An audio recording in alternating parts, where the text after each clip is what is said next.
What if the biggest moment of your life, your one shot at breaking free from poverty, was placed on a clock? And just before you got there, someone collapsed in front of you? Would you walk past and chase your dream, or would you stop and risk losing everything? This is the story of a young man who missed the most important interview of his life. And in doing so, I discovered something far greater than a job offer, something that would rewrite the future, for himself, a company, and a legacy long forgotten. But it all began with a choice no one saw coming. Liam's alarm went off at 5 a.m., though he had been wide awake since 4:17. He lay there in the stillness of his one-room apartment, staring at the water stains on the ceiling, rehearsing answers in his head. Why do you want to work at Weller & Co.? Where do you see yourself in 5 years? Tell us about a time you faced adversity. He could answer that last one 1,000 different ways. Growing up with a mother who cleaned other people's kitchens until her hands bled, working 3 jobs through college while classmates flew to Europe for spring break. Or maybe yesterday, when he had to choose between eating lunch or buying a tie. He chose the tie. Now it hung carefully on the back of the chair, next to his only suit, second-hand, one size too big, but pressed to perfection. Liam stood, stretched, and moved with methodical precision. Shower, shave, polish shoes. He packed his resume folder like it was a sacred text, checked the address again, Weller & Comby headquarters, 8:30 a.m., sharp, and whispered a small prayer, not to be rich, not even to be chosen, but just to be given a chance to speak. The mirror showed a face half buried in youth, but with eyes that had aged too quickly. He tightened his tie, ran his fingers through his hair, and stepped out into the rising light of a cold Monday morning. He walked because the bus was late, and because a cab would cost too much. The street still smelled like last night's rain and early morning bread. As he moved through the city, he rehearsed again in silence. Weller & Comey wasn't just a job. It was the job. The largest corporate group in the state. Getting your foot in the door there meant everything. Health benefits, real paychecks, maybe even a future for his mom, where she could finally stop scrubbing other people's bathrooms. Liam didn't crave luxury, he craved dignity. 30 minutes to go. He picked up the pace. Then he saw it. At the corner of 7th and Halstead, near a broken fire hydrant, there was something wrong. A man, elderly, neatly dressed, was slumped sideways against the base of a lamppost, his body still, one hand twitching against the sidewalk. People passed. One lady paused to frown, then kept walking. A cyclist slowed down, then rode on. Liam stopped. Just for a second, he froze, caught between his future and his instinct. He looked at his watch. 8:12. Panic flickered in his chest. He could still make it if he ran. But the old man didn't move. Liam stepped closer. "Sir?" No response. "Sir, can you hear me?" The man's lips moved faintly, but no words came. Without thinking further, Liam dropped to his knees, checking the pulse with fingers that shook. He pulled out his phone and dialed 911, giving exact coordinates, then knelt beside the man, loosening his collar and placing his blazer under his head. "You're okay," he whispered. "Help is coming. Stay with me." The old man's eyes fluttered open briefly, then closed again. Liam stayed. People began to gather. A young woman offered water. A taxi driver cursed the delay. But Liam didn't move. When the ambulance finally arrived, the EMTs nodded at him with respect. "Good work, kid. You did the right thing." He looked down at his watch. 8:41. Too late. The interviewer wouldn't wait. Liam stood there, his suit wrinkled now, palms stained from the sidewalk, heart pounding for a different reason. He had missed the most important interview of his life, or so he thought. The emergency lights faded into the morning traffic as the ambulance disappeared down 7th Avenue. Liam stood frozen, heart still racing, breath shallow. Around him, the small crowd had already dispersed, some tossing him sympathetic glances, others annoyed at the brief commotion. His suit now carried the memory of asphalt and urgency. His phone buzzed in his pocket, a message from the HR team at Weller & Company. "Mr. Carter, due to your absence this morning, your interview has been canceled. Unfortunately, we are unable to reschedule at this time. We wish you the best in your future endeavors." That was it. A single paragraph that severed months of preparation, late nights, and quiet hope. He closed his eyes, letting the rejection settle like cold rain against his skin. But even as disappointment crushed his chest, he didn't regret it. Not really. He could still feel the old man's weak pulse under his fingers. That man could have died.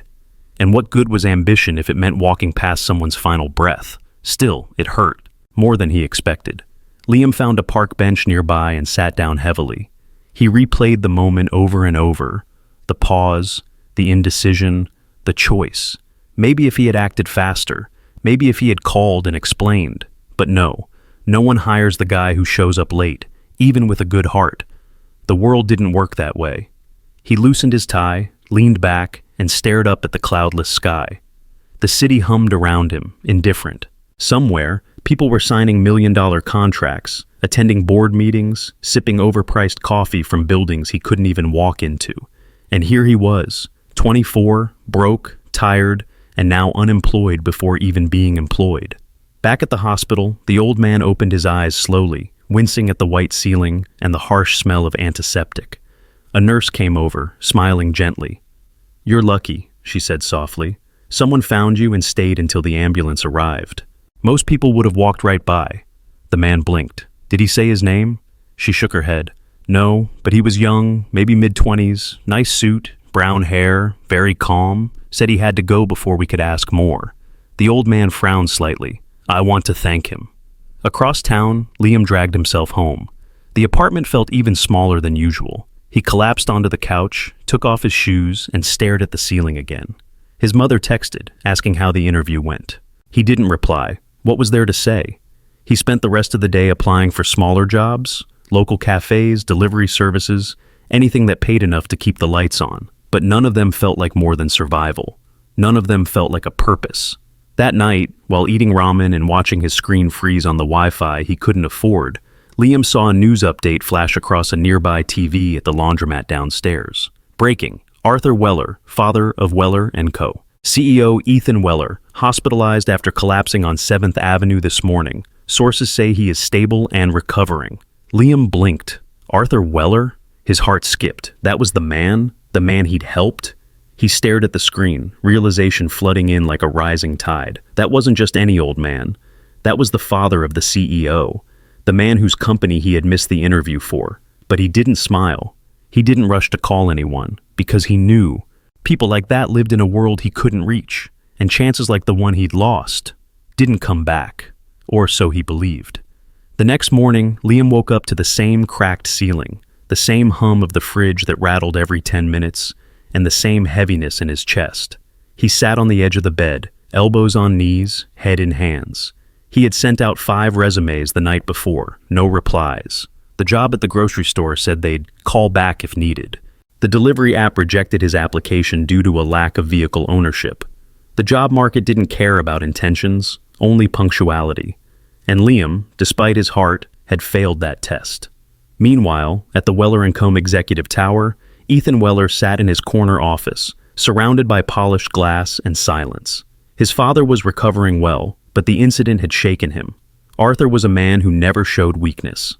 A retired Navy officer, a disciplined businessman, a widower who had raised Ethan to believe in strength above all else. The idea that he had collapsed on a city street alone gnawed at Ethan in ways he couldn't express.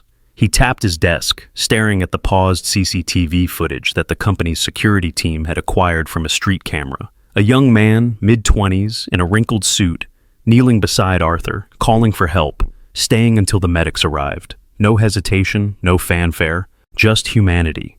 "Did we get an ID on him?" Ethan asked sharply. The assistant shook her head. "Not yet, sir. He didn't check into the hospital, didn't leave a name, just helped and left." Ethan narrowed his eyes. "Check the security feed from the building lobby. I want every candidate who was scheduled to interview yesterday reviewed. One of them didn't show up. Start there." The assistant hesitated. "Sir, why?" Ethan didn't answer. He didn't need to. Some instinct deeper than logic was pulling at him. Back in Liam's world, the refrigerator buzzed louder than usual, and the Wi-Fi was still down. He spent the day helping his landlord carry boxes for a $10 tip and half a sandwich. He told himself it was enough. That good things come to those who wait. But when evening came, and the lights flickered for the 3rd time, something in him cracked. He stared at the worn resume folder still sitting by the door, still untouched, still loyal. He picked it up, opened it slowly, and whispered to the empty room, "I did the right thing, right?" The question didn't echo back, just silence. At that same hour, Ethan Weller stood alone in the archive room, flipping through printed resumes from the day before. Most candidates had arrived early, polished, predictable, but one file was marked, "No show, candidate unreached." Liam Carter. Ethan looked at the address, a neighborhood far from the city center, the kind where rent was cheap and hope was expensive. He pulled the sheet closer, scanning the academic record. Community college, dean's list, volunteer hours, part-time jobs stacked like bricks, no connections, no legacy name, but something about it lingered. He picked up the phone. "Get me everything you can on Liam Carter, quietly. I want to know who he is, and why he missed the interview." And meanwhile, Liam sat alone on his balcony with a warm soda and a stale granola bar, wondering if decency was really worth the cost. He didn't regret helping, but the world didn't seem to reward quiet kindness. Only success, only results. He looked down at the city, the lights glittering like unreachable stars. Somewhere in one of those towers was a future he might never touch again, or so he thought. What he didn't know was that, at that exact moment, someone powerful was reading his name out loud for the second time that day. Not as a missed appointment, but as a question worth answering, and that was the first ripple of a wave about to hit. Ethan Weller paced the length of his office with a folder in one hand and a fury building beneath his calm exterior. The background report had just landed on his desk. Liam Carter, age 24, raised by a single mother who worked 2 shifts a day at a nursing home, no father on record, high school honors, worked through college, applied to Weller & Comey 6 times over 3 years, always rejected before the interview stage, until this one, this final shot. And now, the note. Candidate disqualified, no show, no exception. Ethan stared at the words like they were an accusation. He slammed the folder down. "Get Janet in here," he barked into the intercom. Moments later, the head of HR appeared, her heels clicking nervously against the marble floor. "You marked Liam Carter as a no-show." "Yes, sir. He missed the scheduled interview time. Per protocol, we closed the file." "Did anyone follow up?" "No, that's policy." "Policy," Ethan cut in, his voice sharp. "He missed the interview because he was kneeling on a dirty sidewalk, saving my father's life." Janet blinked. "Sir, I didn't know." "Of course you didn't. Because no one bothered to ask. No one even looked twice. A kid like that walks in late, and you assume he's lazy, irresponsible, not worth a second glance." Her eyes dropped. "I'll reopen his file immediately." "Don't bother." Ethan's voice dropped cold. "This isn't about a file anymore." He turned to the window, watching the reflection of his own face in the glass. For years he had believed his company was different, that Weller & Cohn didn't just hire brilliance, but recognized heart. But now he saw the machine for what it was. A gleaming tower with security guards trained to smile only at polished shoes and Ivy League accents. And this kid, Liam, with second-hand suits and a weathered resume, had slipped through the cracks even while saving a life. Back in Liam's apartment, the air was thick with defeat. His mother's voice rang through the phone speaker. "You didn't get the job?" "No, Ma," he answered quietly. "I was late, my fault." He didn't mention the man, or the collapse, or the ambulance. Just let her believe it was his mistake, easier that way. "Well," she said, trying to keep her voice strong, "then it wasn't meant to be. Something else will come. God has a plan." He didn't answer. He didn't believe it anymore. But across the city, Ethan had already made a different kind of plan. That evening, he visited the hospital alone. His father, Arthur, was awake, sipping tea with a frail hand but sharp eyes. When Ethan entered, the old man smiled. "You came. I came to ask you something," Ethan said. "Do you remember the man who helped you?" Arthur nodded slowly. Not his name, but his face. It wasn't scared, just kind. "Why?" Ethan pulled out a tablet and showed him the CCTV still image. Liam bent over him, eyes full of urgency. Arthur stared at the screen. "That's him. His name is Liam Carter." Arthur handed the tablet back. "Hire him." "I'm going to do more than that." Arthur smiled faintly. "Good. About time you remembered what we built this company for." Ethan stood there, silent, because truth be told, he had forgotten, until now. Liam sat on the park bench across from the public library, his resume folder untouched beside him. He had just come from another rejection, this time a shipping warehouse that said he was overqualified. The irony burned deeper than any insult. As the sun dipped lower, casting long orange streaks across the concrete, a well-dressed man in his 40s approached, holding 2 coffees and a quiet confidence. "Mind if I sit?" Liam looked up, wary but too tired to refuse. "Sure." The man sat down beside him and offered one of the cups. "Black, no cream. You look like someone who needs a break." Liam hesitated, then took it with a nod. "Thanks." "I'm Henry," the man said. "I work with a few local organizations that support job seekers. Someone mentioned your name." Liam turned to him, suspicious. "Who?" "Doesn't matter," Henry replied, sipping his drink. "What matters is, I heard about what you did earlier this week, helping that man on the street." Liam blinked. "How would anyone—" Henry smiled. "Kindness has a funny way of echoing.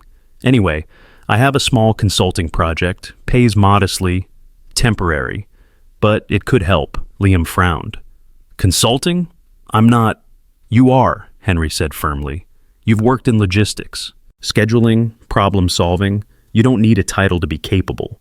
Liam studied his face. "So, this is charity?" "It's a test," Henry answered, standing up. 1 week. If you're interested, come to this address tomorrow at 9 a.m. He handed Liam a business card. No logo, just an address and a number. "Don't dress up, just show up." Then he left. The next morning, curiosity and desperation pushed Liam to the address, a nondescript office tucked between a dry cleaner and a bookstore. Inside, a small team greeted him with warm smiles and stacks of paperwork. For the next week, Liam was tasked with helping organize a chaotic storage system, rebuild a delivery route for food donations, and assist in coordinating volunteers for a weekend event. No glamour, no suits. But every moment, someone was watching, not in a cruel way, but with intent. Henry checked in casually each afternoon, asking questions that weren't really about the job. Why did you sort it this way? Why did you stay late? Why didn't you tell the team it was your idea? Liam always answered the same way, because it needed doing. By day 4, the volunteers began to rely on him. By day 6, he had created a spreadsheet that cut waste delivery time in half. By day 7, Henry walked in just before sunset with an envelope. "What's this?" Liam asked. Henry smiled. "Your final payment, and something extra." Liam opened it. Inside was a handwritten note. "You passed the test. Someone very important wants to meet you. Don't be late this time." Below it, Weller & Co. Executive Lobby. Monday, 9 o'clock a.m. CEO's office. Liam stared at it, heart thudding. He looked up, stunned. "Wait, who are you?" Henry just smiled and tapped his coffee cup. "I told you, just someone who notices kindness." Then he walked away, leaving Liam on the sidewalk, staring at the beginning of a second chance he never thought he'd get. The revolving glass doors of Weller & Company shimmered like a portal into another universe. Marble floors, high ceilings, people gliding across the lobby with purpose and pressed suits. Liam stood just inside, clutching the invitation card like a talisman. No resume, no pretense, just himself. The receptionist looked up, scanned the name, and without hesitation directed him to the top floor. No questions asked. The elevator ride was silent and surreal. Every floor it passed reminded him of what he had almost given up on. When the doors opened, he stepped into a space wrapped in glass and soft light. At the end of the hall stood a massive oak door, already ajar. A voice called gently, "Come in." Inside, Ethan Weller stood behind his desk, hands in his pockets, expression unreadable. "Mr. Carter," he said, as though the name carried more meaning than Liam realized. "Please sit." Liam obeyed, still unsure if this was a joke, a mistake, or the beginning of something he couldn't explain. Ethan studied him for a long moment. "You don't remember me, do you?" Liam blinked. "Should I?" The CEO gave a short breath of amusement, not quite a laugh. "You saved my father's life." Silence. The words didn't quite land at first. Liam frowned. "Wait, the man, that day?" "Arthur Weller," Ethan confirmed. "Retired military, heart condition, my father. The man you stayed with while our security cameras recorded everything. The man you chose over your own future." Liam's mouth opened, closed, then finally, "I didn't know." "You weren't supposed to." Ethan walked around the desk and leaned against the edge, arms crossed. "Do you know how many people walked past him?" 17. We counted. One stopped. You. Liam looked away, unsure how to respond. I watched the footage 10 times, Ethan continued, and then I saw your name in the rejected file pile. You missed your interview. No one followed up. No one asked why. Because in this building, we've built walls. Walls that let people like me climb and people like you get turned away. He picked up a tablet from the desk and swiped to a photo. Liam kneeling on the pavement, blazer under Arthur's head. I needed to see if that moment was just impulse, Ethan said. Or if that man, the one who dropped everything for a stranger, was who you truly are. So, I had someone test you. Liam's eyes widened. Henry? Ethan nodded. Henry's my oldest friend, former COO. Now, he handles my character checks, the real interviews. Liam leaned back, stunned. Ethan's voice dropped lower. You weren't just being evaluated for a job, Liam. You were being watched for leadership, for judgment, for heart. There was a pause, heavy and real. I want to offer you a position here, Ethan said, but not the one you applied for. Liam blinked. Then what? A direct role in my strategic operations team, Ethan replied. You'll be working side by side with senior leadership. It's more pressure, more eyes, but you've already proven you make the right call when it counts. Liam sat there, the room spinning slowly around him. He had come here expecting a meeting, but this was a resurrection, and it had only just begun. Liam sat motionless, the offer still echoing in his ears. A strategic operations role, direct access to the top, the kind of opportunity that didn't even show up on job boards, let alone fall into the hands of kids who wore second-hand suits and shared apartments with flickering lights. I don't know what to say, he finally muttered. Ethan smiled, but there was something behind the expression, measured, almost cautious. Say yes when you're ready. We don't rush good choices here. He slid a folder across the desk. Everything you need is in there. Take it home, read it. Come back tomorrow if you're in. Liam left the office in a daze, the world suddenly louder, brighter, unfamiliar. The lobby guards nodded at him this time. One even smiled. The air smelled different, more oxygen, less desperation. He didn't take the train home. He walked, because his legs needed to feel the ground, because his heart hadn't stopped racing, and because part of him didn't believe it was real. Back in his room, he sat on the floor and opened the folder slowly. Inside, a welcome letter with Ethan's signature, salary details that made his eyes widen, and a personal note. We don't hire for pedigree. We hire for purpose. Let's build something that matters. But it was the final page that made him stop. It was a scanned memo, dated 5 years ago, from Arthur Weller to Ethan. Subject line, succession proposal. Liam's eyes narrowed. It was a private document, confidential, yet Ethan had included it. The contents were strange. In it, Arthur insisted that when the time came, Ethan should look beyond legacy hires and instead identify a leader from the outside. Someone who understood failure, who knew what it meant to start with nothing, who could keep the company's heart when the numbers tried to eat it alive. Arthur even wrote, if the company only serves the elite, it dies quietly. We need a reminder of who we were before the glass and steel. Liam stared at the page for a long time. He wasn't just being hired, he was being placed, tested. Somewhere, long before the sidewalk moment, this role had existed, waiting for the right person, a person like him.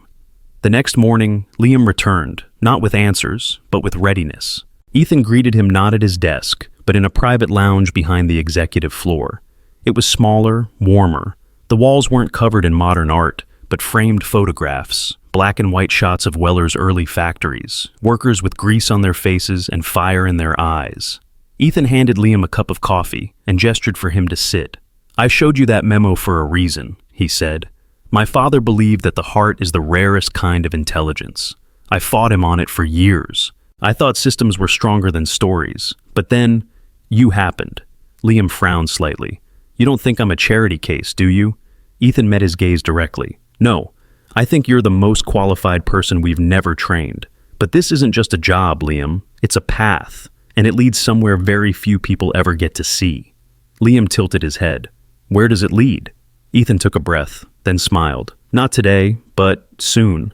Then he stood and added, almost casually, there's more to this building than boardrooms, and more to this invitation than work. Let's see what you're really made of. And with that, the door opened. Not just to a new job, but to a world Liam never imagined he was being quietly shaped to inherit. The first week passed like a fever dream. Liam found himself pulled into strategy meetings he barely understood, walking corridors that smelled of fresh mahogany and ambition. His ID badge gave him access to floors even senior managers whispered about. Yet despite the sudden immersion, no one questioned his presence. They watched him with quiet curiosity, and when he spoke, they listened. Not because of his title, but because Ethan had personally told them, "He's here for a reason. Treat him accordingly." But it wasn't the meetings that unsettled Liam most.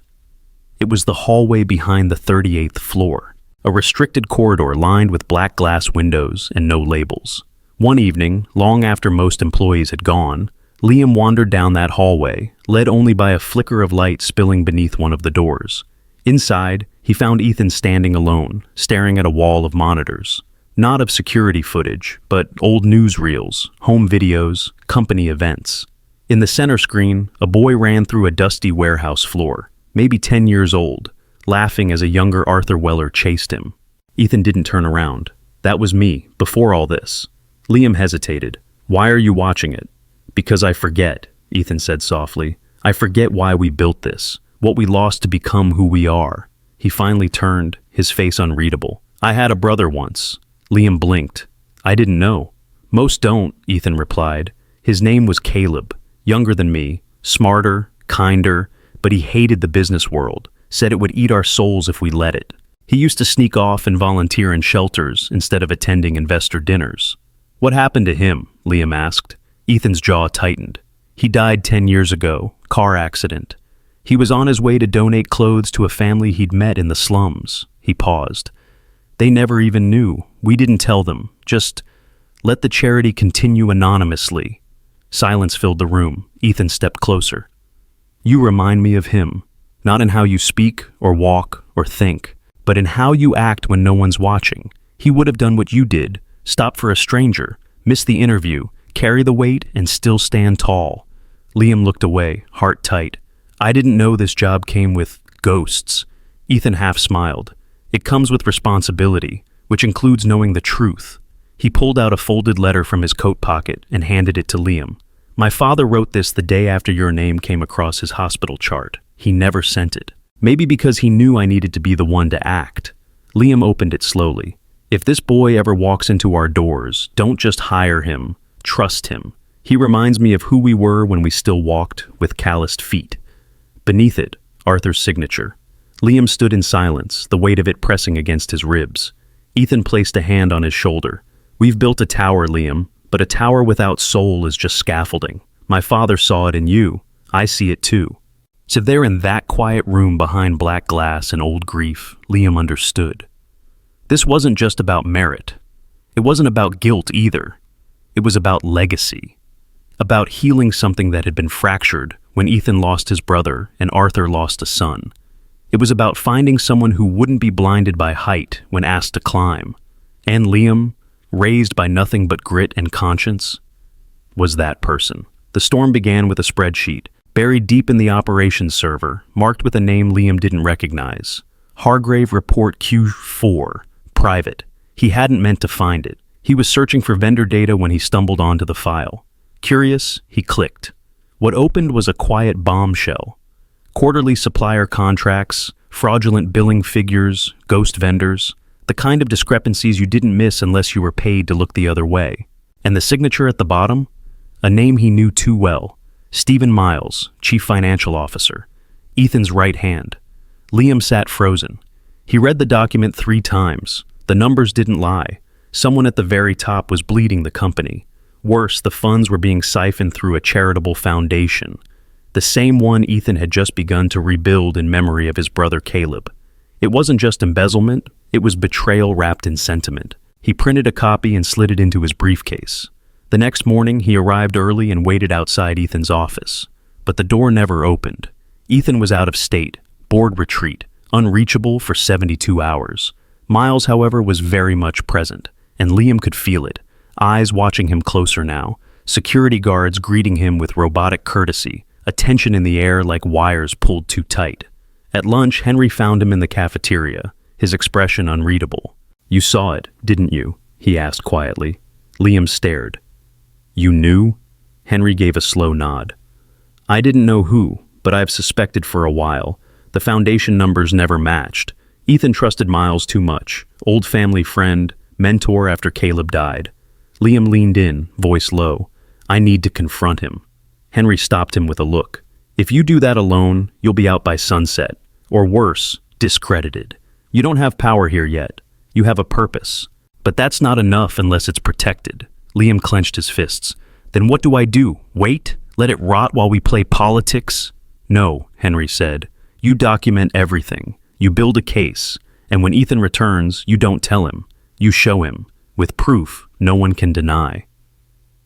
For the next 48 hours, Liam barely slept.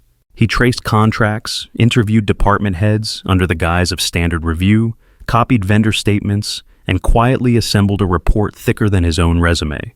On the third morning, Ethan returned. Liam walked into his office and shut the door behind him. What's this? Ethan asked, eyeing the folder. Liam said nothing. He slid it across the desk.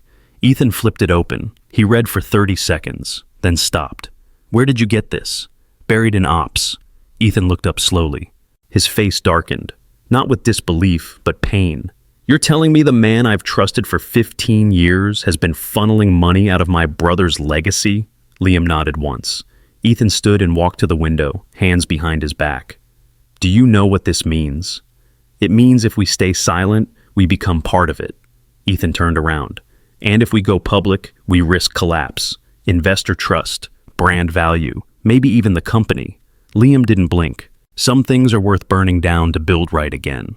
Silence stretched between them. Then Ethan whispered, My father would have liked you. That afternoon, security escorted Stephen Miles out of the building. 2 days later, Ethan held a press conference. He didn't blame anyone else. He didn't hide behind legal language. He stood before the cameras and told the truth. About the fraud, about the betrayal, and about the young man who refused to stay silent when doing so would have guaranteed his own rise. Liam watched from the back of the room. No spotlight, no applause. But for the first time since he missed that interview, he felt whole. 3 weeks after the press conference, the tone inside Weller & Company had shifted. Transparency became more than a buzzword. Internal audits were no longer whispered threats, but visible efforts. Investors, surprisingly, didn't run. They rallied. Ethan's brutal honesty had ignited something rare, trust. And in the middle of it all was Liam Carter, still adjusting to a world that no longer treated him like a guest, but as if he belonged. But the biggest shift came quietly on a Tuesday morning. Ethan called Liam to his office, not the grand boardroom, but a private study adjacent to it, filled with books, old photographs, and one painting of Caleb Weller smiling in the back of a truck filled with books and rice sacks, one of his last known charity runs before the accident. Ethan closed the door and sat opposite Liam. You've done more in 2 months than most executives here managed in 10 years, he said plainly. But that's not why I asked you here. Liam straightened slightly, unsure where this was going.